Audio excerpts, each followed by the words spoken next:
হাদিস নামে একদল ফেরকায়ে বাতিলা পারবে না। যখন আহলে হাদিসদের রমরম অবস্থা, আহলে সুন্নাত ওয়াল জামাত যখন মাঠে নামছে, এখন কি অবস্থা? আমি সরকারকে বলবো, আমি সরকারকে একটা অনুরোধ করব, বর্তমান প্রেজেন্ট আমাদের এই ডিএমপি কমিশনার, ঢাকা সিটির কমিশনার, পুলিশ কমিশনার স্বরাষ্ট্র মন্ত্রীর সামনে বলেছে যে 90% সন্ত্রাসী টেররিজম পয়দা হয় আহলে হাদিস থেকে।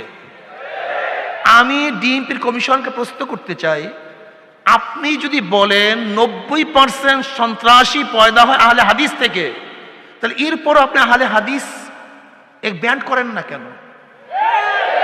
এদের প্রতিহত করেন না কেন? তার মানে আপনার সন্ত্রাসকে জিয়ে রাখতেছেন, আপনার সন্ত্রাসকে পালতেছেন। যদি আপনি সন্ত্রাস না পালেন তাহলে আপনার বক্তব্য ভুল, আর যদি আপনার বক্তব্য ঠিক হয় তাহলে অবশ্যই আহলে হাদিস নামিও এই নামটাকে বাংলাদেশ থেকে ব্যান করতে হবে। আপনি বলবেন সন্ত্রাস পয়দা আহলে হাদিস থেকে 90%, আর আহলে হাদিসের সব জায়গায় কার্যক্রম চলতে থাকবে, এটা মানা যায় না। আমরা যে আলোচনা করছিলাম, এই আলোচনার সারমর্ম ছিল দুইটা বস্তু, দুইটা বিষয়। এক, কবিরা গুনাহগার মুসলমানকে কাফের মনে করে জঙ্গিরা। দুই, জঙ্গিরা মনে করে মুসলিম রাষ্ট্রকে কাফের রাষ্ট্র। এই দুই চিন্তা থেকে বের হয়ে আসতে হবে। বের হয়ে এসে সংশোধনের মাধ্যমে, দাওয়াতের মাধ্যমে রাষ্ট্রে, দেশে পরিবর্তন আনার চেষ্টা করতে হবে।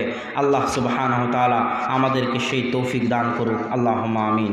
বক্তব্যের শেষে এসে আপনাদেরকে বলতে চাই যে এই যে সালাফি কনফারেন্সকে অনেকে জঙ্গির সাথে লাগিয়ে দিল, আব্দুর রাজ্জাক বিন ইউসুফ বা আমাদের যারা আহলে হাদিস আলেম ওলামা আছে, কোথায় যেন একজন দেখলাম অনেক অল্প কিছুদিন আগে একজন কোন পুলিশ কমিশনার, তিনিও বক্তব্যে বললেন যে জঙ্গিরা সাধারণত আহলে হাদিস হয় বা জঙ্গিরা সাধারণত সালাফি হয়।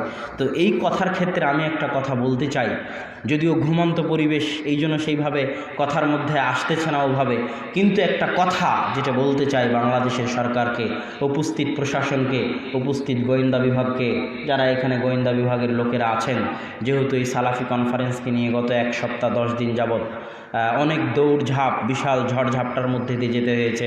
গোয়েন্দা, সাংবাদিক, পুলিশ, থানা, এসপি, ডিসি, ওসি সকলের দরবার দিয়ে, সকলের দুয়ার দিয়ে পার হতে হয়েছে। তো সেই ক্ষেত্রে এটার উপর প্রশাসনের চোখ আছে, গোয়েন্দা বিভাগের চোখ আছে, প্রশাসনের লোকের চোখ আছে। তাদেরকে উদ্দেশ্য করে বলতে চাই, আপনারা যদি কোনোদিন বাংলাদেশ থেকে জঙ্গিবাদকে সম্পূর্ণরূপে নির্মূল করতে চান, পরিপূর্ণরূপে নির্মূল করতে চান, ফাঁসি দিয়ে জেলখানায় বন্দি করে জঙ্গিবাদকে নির্মূল করা যাবে না। এটা সম্ভব নয়। জঙ্গিবাদ তাদের মাথায় ঢুকে আছে, তাদের মাথায় বাতিল চিন্তা, বাতিল আকিদা আছে। যতক্ষণ না তাদের মাথা থেকে বাতিল চিন্তা, বাতিল আকিদা বের করা যাবে, ততক্ষণ জোরপূর্বক চাপিয়ে, জোরপূর্বক জেলখানায় বন্দি করে, জোরপূর্বক ফাঁসি দিয়ে স্থায়ীভাবে জঙ্গিবাদকে ধ্বংস করা যাবে না। আপনারা যদি কোনোদিন চান, আমি আপনাদের চ্যালেঞ্জ দিয়ে বলতে পারি, আহলে হাদিস সালাফিরা তো জঙ্গি নয়। মাননীয় প্রধানমন্ত্রী থেকে শুরু করে প্রশাসনকে বলতে চাই, আপনারা যদি কোনোদিন কল্পনা করেন বাংলাদেশের মাটি থেকে জঙ্গিবাদকে চিরস্থায়ীভাবে নির্মূল করবেন, তাহলে আহলে হাদিস আলেমদেরকে ডেকে এই সমস্ত জঙ্গিদের মাঝে দাওয়াতি কাজ করার সুযোগ করে দিন।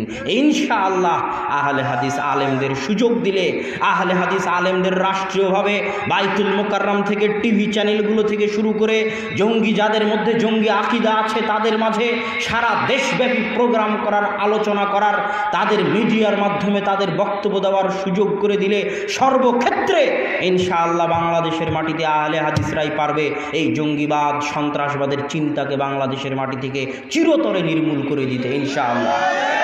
এই গ্যারেন্টি, এই চ্যালেঞ্জ আমি দিতে পারি। অতএব আহলে হাদিসদেরকে জঙ্গি, সালাফিদেরকে, সালাফি কনফারেন্সকে জঙ্গি মনে না করে আমাদের এই দালিলিক আলোচনাগুলো শুনুন, শুনে আমাদেরকে সুযোগ দিন। আমরা জঙ্গি তো নই, আপনার দেশ থেকে জঙ্গি আমরাই মুক্ত করতে পারবো।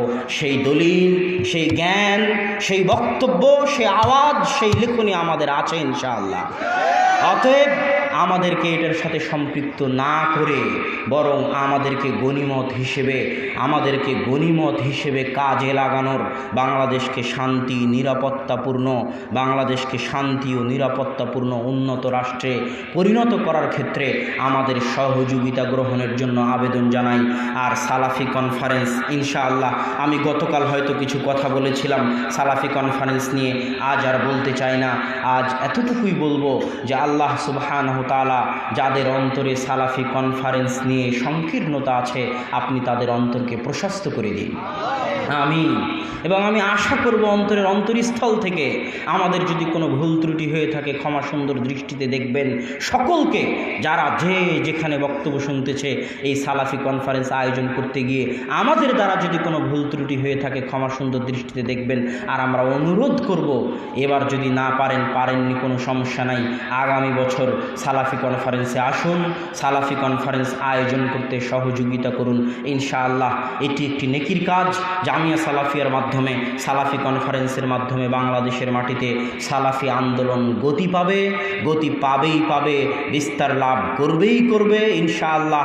এই আশা ব্যক্ত করে আজকের সংক্ষিপ্ত বক্তব্য এখানেই শেষ করতেছি। ওয়া আখির দাওয়ানা আলহামদুলিল্লাহি রাব্বিল আলামিন। আসসালামু আলাইকুম ওয়া রাহমাতুল্লাহি ওয়া বারাকাতুহু।